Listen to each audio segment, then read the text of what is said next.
unless our attitudes start to change, society is sooner or later going to reach a fempocalypse. That is, feminism will eventually help bring about an economic and social collapse.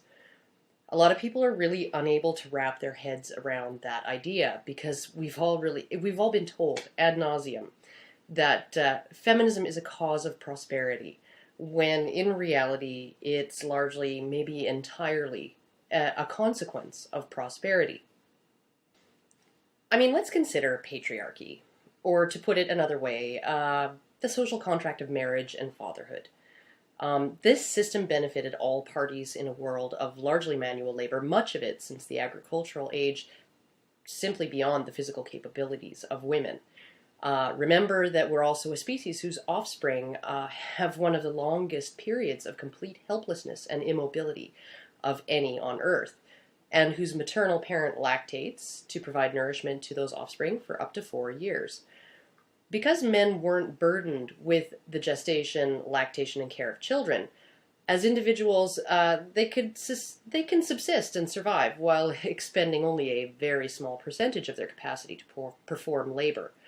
When male animals of any kind don't need to do more than survive, there's usually a lot of lying around going on. And that's not necessarily laziness. It's efficiency. It's only smart. Expending more energy on work than you need to, especially when that work is physically demanding and negatively impactful on your health or downright dangerous, is just really foolish.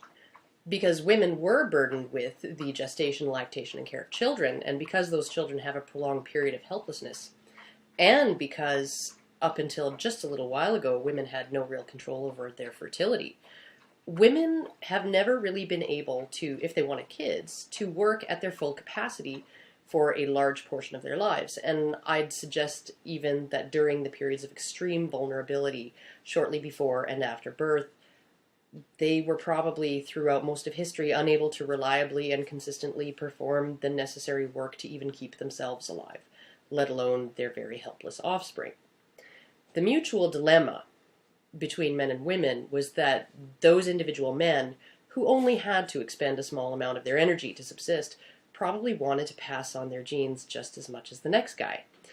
And those individual women, they really needed some help and support in order to successfully raise their children in a world without daycare, a social safety net, maternity leave, baby formula, safe, easy jobs offering flex time and health benefits.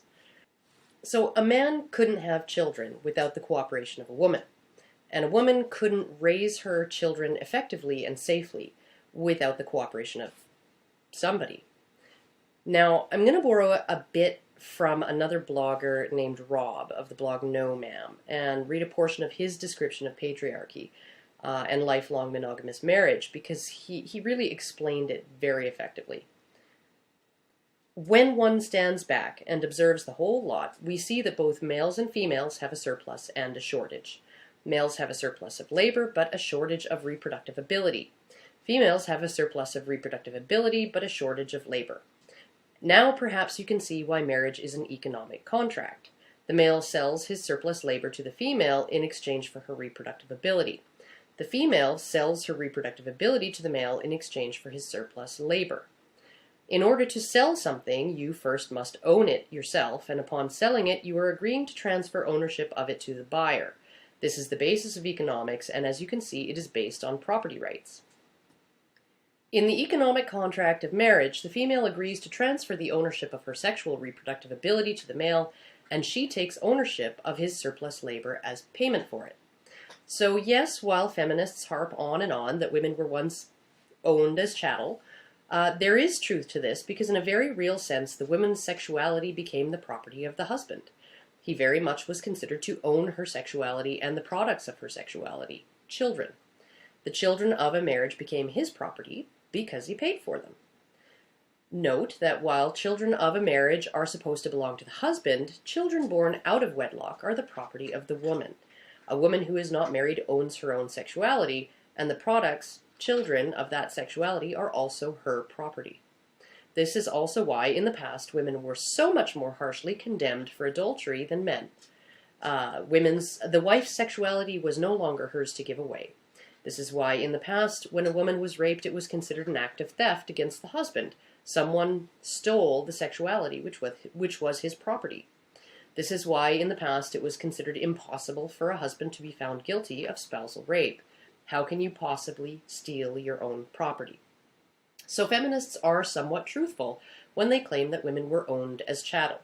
A wife's sexuality, not her person, was very much owned by her husband, and it was in fact used as a means of production, the production of the husband's own children.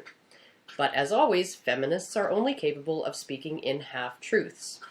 The part of the women were owned as chattel song leaves out the second verse, which is, and men were owned as beasts of burden. Now, as an aside, one thing I found really interesting reading recently was that an experiment with capuchin monkeys found that once you taught them the concept of money, tokens that fit in machines that dispense food and treats, it wasn't long before the male monkeys were trading their chips in for sexual favors, and the female ones happily obliging them and spending away on things like grapes and jello. And at its most basic, money it represents labor. So the idea that a woman's reproductive capacity is a valuable commodity men are willing to pay for, whether through marriage or through prostitution, isn't a purely human social construct designed by men to oppress and exploit women.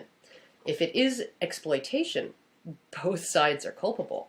I mean, considering how quickly those monkeys took to prostitution, is it any wonder it's considered the world's oldest profession? It also bears mentioning that an expectation of chastity in women was socially enforced under patriarchy, largely in the service of women's interests and well-being. A woman who had no husband to assist her in raising a child was bringing that child into the world at an extreme disadvantage and putting herself at a disadvantage as well. And it also bears mentioning, because of the gendered roles of patriarchy, men were penalized with a great deal of social censure if they didn't live up to their side of the marriage contract. That is just about the only thing that could earn a person as much scorn as being a slutty woman, was being a deadbeat, shiftless, layabout husband and father. And it also bears mentioning that the lifelong component of the marriage contract arguably protected and benefited women living under difficult socioeconomic conditions much more than it benefited men. Men's value in the economics of marriage was likely to increase over time as he accumulated job experience, savings, and property, while a woman's value, her reproductive capacity, peaks at a very early age and disappears long before she'll die of old age. Lifelong marriage protected women from husbands who might abandon them when their fertility and all their options were gone in favor of someone younger, from a man essentially using up the best, most valuable years of her life and then trading her in for a newer model. In a sense, he owed her pension benefits until death, long after her primary contribution to the contract was gone. A few other details. Men who are married and have children, especially if they have a sense of ownership in the philosophical, if not property rights sense, of those children, are more motivated to labor at full capacity and to accumulate wealth. Historically, within marriage, when a child is born, a man will often scale up his participation in paid work. And it's been shown that divorced men who have no access to their children are the most likely ones to default on child support, while as access and involvement increases, so does the likelihood of him paying that child support in full. Women are also, for the most part, consciously or unconsciously hypergamous. Even women who would never dream of uttering the words, "I want to marry for money," usually have standards of success, even now, before they will consider a man a long-term prospect. The standard is usually as successful as or more successful than I am. And from articles I've read, even from feminists, disillusioned and still single in their late 30s, the idea of settling, for most women, often has as much to do with income and career potential as it does to do with personality, sense of humor, or how often a guy is willing to do the dishes. So let's look at why this social construct of lifelong monogamous marriage, with its attendant shunning of fallen women, enforcing of gender roles, and placing authority over children in the hands of husbands and fathers, has always been considered so important to society. In order for society to function, you need two things. You need strong backs, literally or figuratively, to perform the necessary labor to keep everything going. And to build the roads, plow the fields, slaughter the cows, haul the bricks. And you need people whose job it is to replace those strong backs as the old ones wear out. Men are really good at being the strong backs that were more necessary in the past than they are today. And women, well, good or bad at hauling bricks, they're the only ones capable of generating more strong backs to replace the old ones. It was really in society's interest to keep women at that work, because without modern medicine and other luxuries, infant mortality rates and lower life expectancies required more babies to be born in order to keep everything chugging along.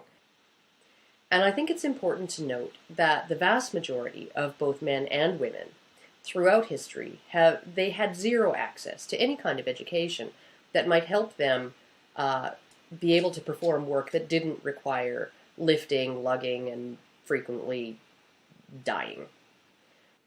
Patriarchy worked very well for society overall because it provided women with the surplus labor they required in order to raise their children under the best circumstances possible, at no cost to anyone but husbands and fathers. And men's ownership of their children motivated the vast majority of men to do more than just subsist, to essentially labor at more than minimum capacity. That meant that a lot of work got done, and the economic surplus generated was handed directly to the women who needed it. Of course, this arrangement would have benefited some women more than others, the women who married rich, I guess, and some men more than others, the ones whose wives didn't turn out to be barren.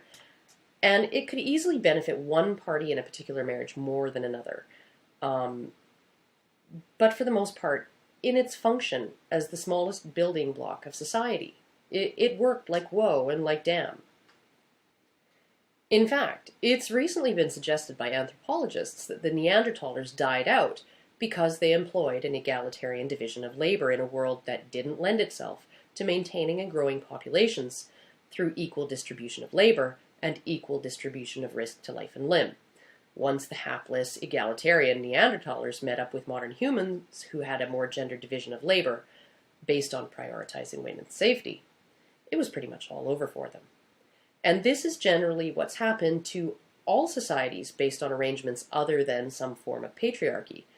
The few matriarchies that have existed through history tended to be small, poor, isolated, and pretty much disappear the moment they came into contact with their neighbors. Now, I've heard some people posit that there's no reason to believe a matriarchal society can't be just as successful as a patriarchal one, now that the world, technology, and the nature of work has changed so drastically. I think there's probably plenty of evidence already to the contrary. For instance, the UK has essentially become a partial matriarchy with respect to the base unit of society. Neither children nor women's sexuality is owned in any way by men. On the contrary, even children born into marriages are essentially the property of the mother, not the father. In addition, single motherhood is a growing norm over there, with about half of all babies born to unmarried women and at least 20% of children currently living in single mother households.